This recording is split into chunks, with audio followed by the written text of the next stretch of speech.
What's up guys, I'm Matt Dashew from Blue Star Nutraceuticals, and today I'm taking you through a 16-week power building program that'll have you adding pounds to your lifts and to your muscle. This is Blue Star Nutraceuticals Load and Explode program. Let's get to it.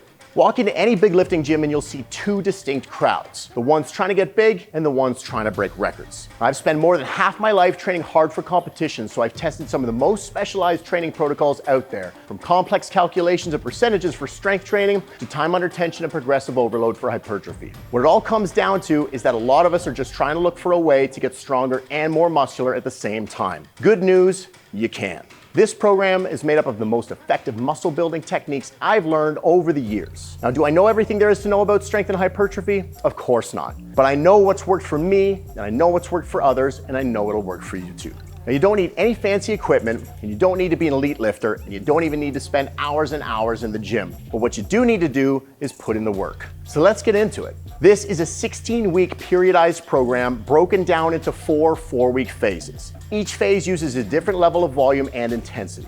Volume refers to the amount of reps you'll perform. Intensity refers to the 1 rep max percentage you'll use. Phase 1 will be a high volume and low intensity phase. That means high reps and low weight. This is a hypertrophy or muscle building phase. Phase 2, we move away from the hypertrophy towards strength training, and this means a little less volume and a little more intensity.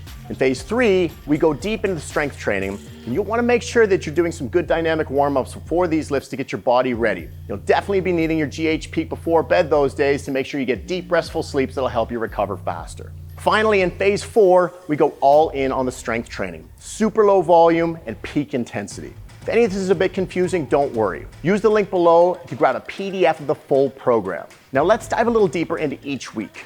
Each week consists of 4 workouts. 2 max effort days, 1 for lower body, 1 for upper body, and 2 speed days, again 1 for lower body and 1 for upper body. On the max effort days, you'll be training hard on a variation of a primary compound movement, a variation of either the squat, deadlift, bench press, or vertical press. That'll be paired with some higher volume hypertrophy training. Now, as the name implies, max effort is the mindset here. It's important to mention that many popular strength training programs hit both the squat and the deadlift for max effort on lower body day, or the bench press and vertical press on upper body day. But we're not doing that here. Because of the extra volume we're using for hypertrophy, 2 big compound lifts at a max effort in a single workout is just too much to recover from. Instead, we're doing just 1 max effort compound movement per workout. And please make sure you're giving yourself at least 24 to 48 hours between each max effort workout. Now, speed days focus on explosiveness and technique with lighter weight and short rest periods. One speed day will be a lower body workout using the traditional squat and deadlift. The other speed day is for upper body and uses the traditional bench press and vertical press. If speed days are new to you, you should know that they're very popular in elite strength training programs. Why?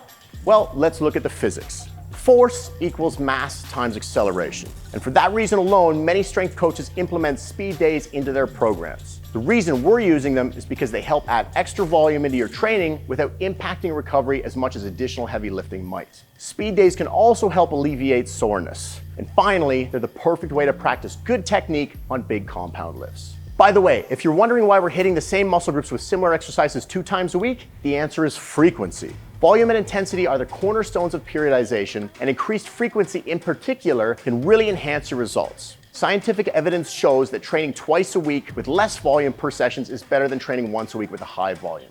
Okay, let's recap. This is a 16-week program broken up into 4-week phases. We slowly reduce the volume and intensity with each phase. Each week, we have 2 max effort days and 2 speed days. Let's take a look at the first lower body max effort day. Your first exercise of a max effort day is a variation of one of the 4 primary lifts: the squat, the deadlift, the bench press, or the vertical press. Do not just do a regular barbell back squat or bench press on this day. Instead, choose a variation of the exercise. Ideally, that's an exercise that will help you work through any weak points. For example, our first exercise is a variation of the squat. I'll be doing a safety squat to help improve my lower back. Other variations include the front squat, belt squat, or box squat. Choose whatever you prefer with whatever equipment you have. The big thing here is that we're working towards a 12 rep max. Here's how it works. Start by choosing a weight that you know you can do for more than 12 reps. But once you reach 12 reps, stop.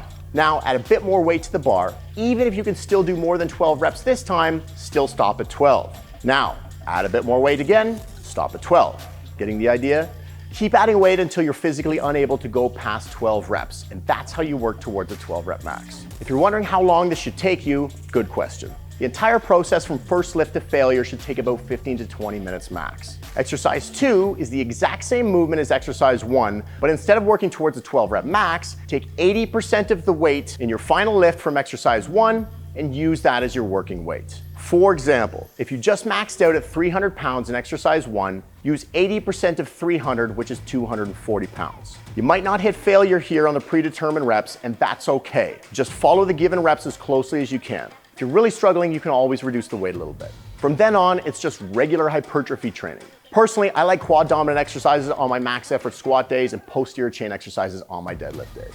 On my max effort chest day, I follow up with more chest exercises. And on vertical press max effort day, I follow up with more shoulder exercises. Remember, the exercises, sets, reps, tempos, and rest periods are all listed for you in the PDF that's linked in the description below. Quick side note, don't neglect your conditioning work. All of our goals are different, but it's my opinion that conditioning isn't just important to your waistline, it's critical for recovery and overall health. Try going hard for 20 minutes or so after your workouts. Functional strength exercises like tire flips, sled work, and farmer's carries are great. You can also do high intensity cardio and ab, core, and calf work, whatever you prefer. Your goals, your choice, just do something.